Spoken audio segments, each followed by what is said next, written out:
We begin this morning with a pop quiz.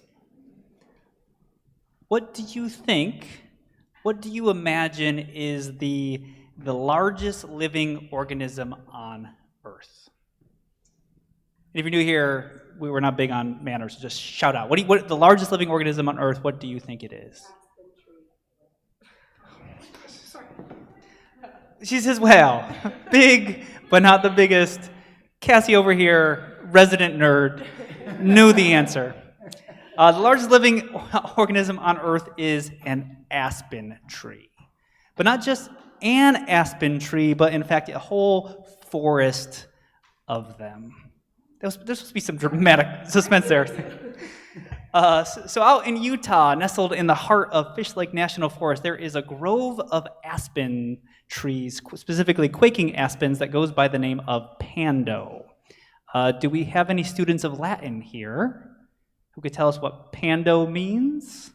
If you maybe study classics at Harvard or were a French teacher, I don't know, just classics at Harvard. Pando, world. Pando, it actually means I spread or I extend. Pando, it's from the Latin.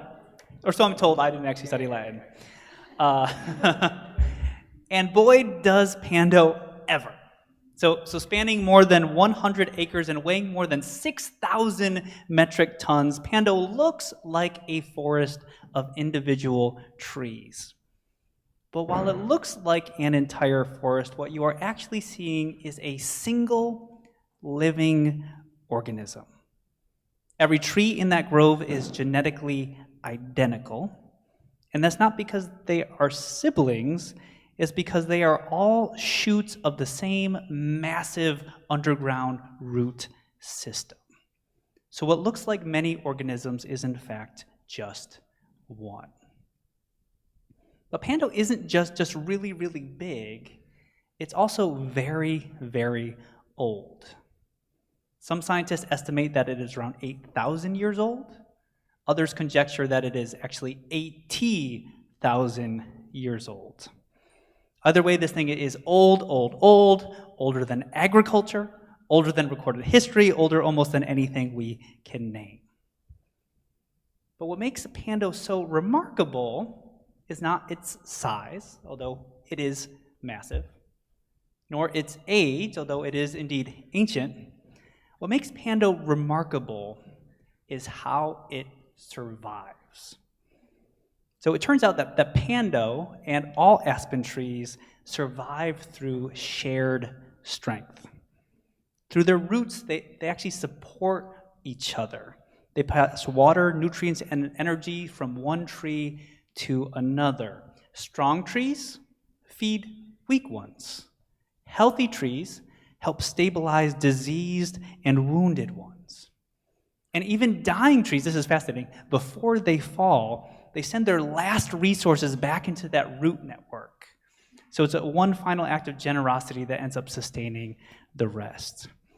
And when crisis hits, fire, flood, drought, what have you, the grove doesn't retreat, but it actually doubles down on that connection, sending resources where they are most critically needed. And for that reason, pando tends to generate more quickly than its neighboring forests whenever disaster happens to strike. So, cutting against anything that you may have learned in high school biology class, this is not survival of the fittest. Rather, it is survival of the connected. Pando has survived for millennia not because it has avoided hardship, but because its response to hardship has always been generosity. It lives by giving, it thrives by sharing, it spreads not for power, but for care. And the reason I am harping on at length about a stand of trees out there in Utah is because pando, I believe, serves as the perfect metaphor for the early Christian church and the reason that it thrived as it did. So if you count yourself as even a moderately curious person, at some point you should wonder, how is it that Christianity went from being a fringe Jewish sect in a backwater province of the Roman Empire, consisting of just 12 scared guys huddled in a room on that first Easter Sunday in the year 33-ish, to there being 34 million Christians in the world by the year 350. I'm not much of a math person, but I'm pretty sure that graph looks like this, right? That is pretty incredible. So how did that explosive growth happen? What was the appeal of this early Christian community? Well, just listen to what we were told about the earliest Christian communities in our reading this morning. We were told that they all met together in one place and shared everything they had. We were told they sold their property and possessions and shared the proceeds with those in need. We were told that they worshiped together at the temple each day, met in each other's homes for the Lord's Supper, and shared their meals together with great joy and generosity. And at the end, for a little poetic flourish, we're told that they did all of this while praising God and enjoying the goodwill of all people. I think that might be a bit of a stretch. If you know church people, you're not always going to get their goodwill. So in other words, the early church was a community of people that worshiped together, yes, that ate together, yes, but also, and more importantly, it was a community that took care of each other. It was a community that made sure the need of every member was supplied, even if that required selling their personal possessions like some sort of pinko commie socialists. And it needs to be said that that kind of sharing was unheard of. It was totally unheard of in the ancient world. It was considered strange and even scandalous. And yet it was precisely this kind of community that drew people in, especially those who had been left out, overlooked, or discarded by every other institution around them.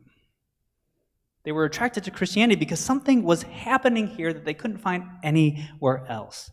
They came not because the church was powerful, but because it was generous. Not because it was rich, but because it made sure that no one was left hungry and that no one was left alone.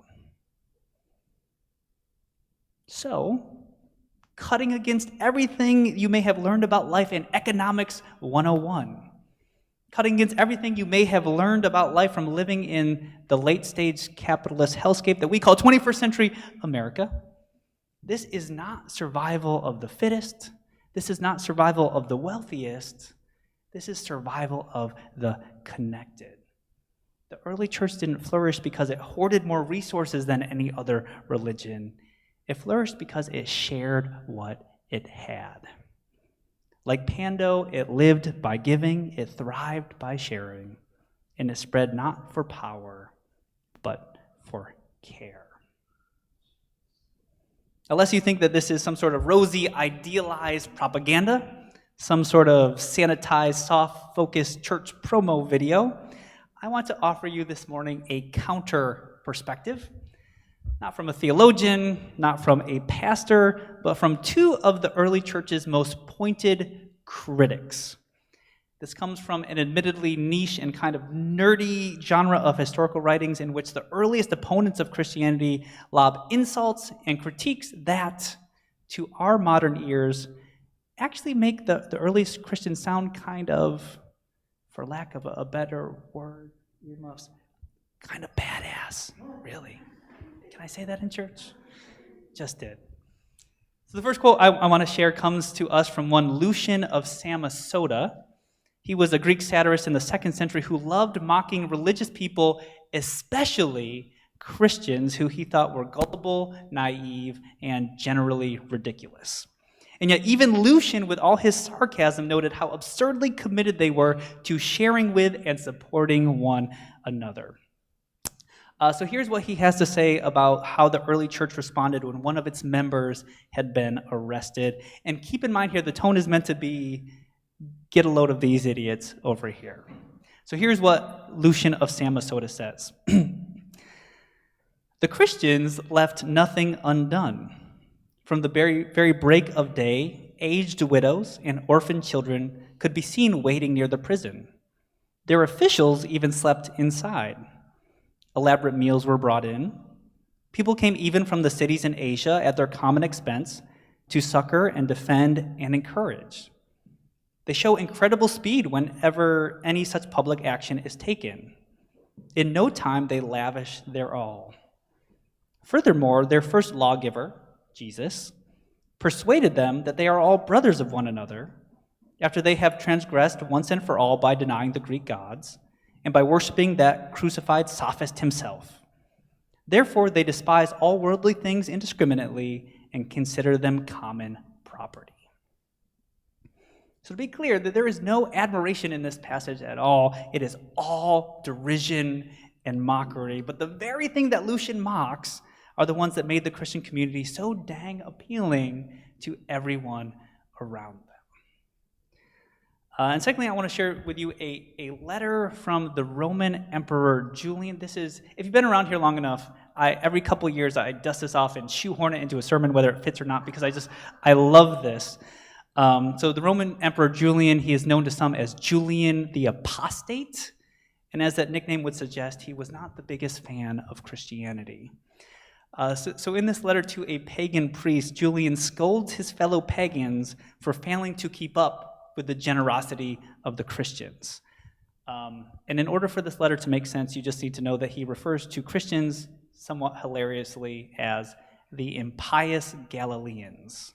The impious Galileans. So the Roman Emperor Julian writes, "We ought then to share our money with all people, but more generously with the good and with the helpless and the poor, so as to suffice for their need. And I would assert that it would be a pious act to share our clothes and food even with the wicked. For it is to the humanity in a person that we give, and not to their moral character. Hence, I think that even those who are shut up in prison have a right to the same sort of care, since this kind of philanthropy will not hinder justice." And here's where it gets really good. "It is disgraceful," he writes, "it is disgraceful that when no Jew has ever had to beg, and the impious Galileans, aka the Christians, support not only their own poor, but ours as well, everyone sees that our people lack aid from us." So imagine being so committed to supporting one another's that your enemies are mad about it, to the extent that they try to get their own people to copy you so they don't look bad by comparison. That's what's going on in this letter. So yes, the early church's practice of sharing was radical, and yes, it made people uncomfortable, but it was also magnetic. It's what made the church grow so exponentially in its first years, and it's also what allowed it to persevere through times of great hardship and persecution. And now more than ever, I believe, the church needs to remember that our strength lies in what we share. Because let's be honest, inflation right now is high, budgets right now are tight, and the headlines that aren't on Fox News aren't looking all that encouraging. We're heading into a season where it might feel safer to circle the wagons, hoard what we have, close our doors, and shrink our lives. But that instinct isn't how you survive a storm. You survive a storm by linking arms. You survive a storm by holding on to someone else. You survive a storm by drawing from shared roots, roots that run deep, roots that run wide. And the church at its best knows this, not just in theory, but in practice. In casseroles delivered, in rides offered, in bills quietly covered, in people who choose to be part of one another's lives. And if we want to be that kind of church, a church that is generous, a church that grows, a church that endures, then we need to cultivate that kind of connection. And maybe you have noticed on the back of your bulletins that our social calendar is fuller than usual right now.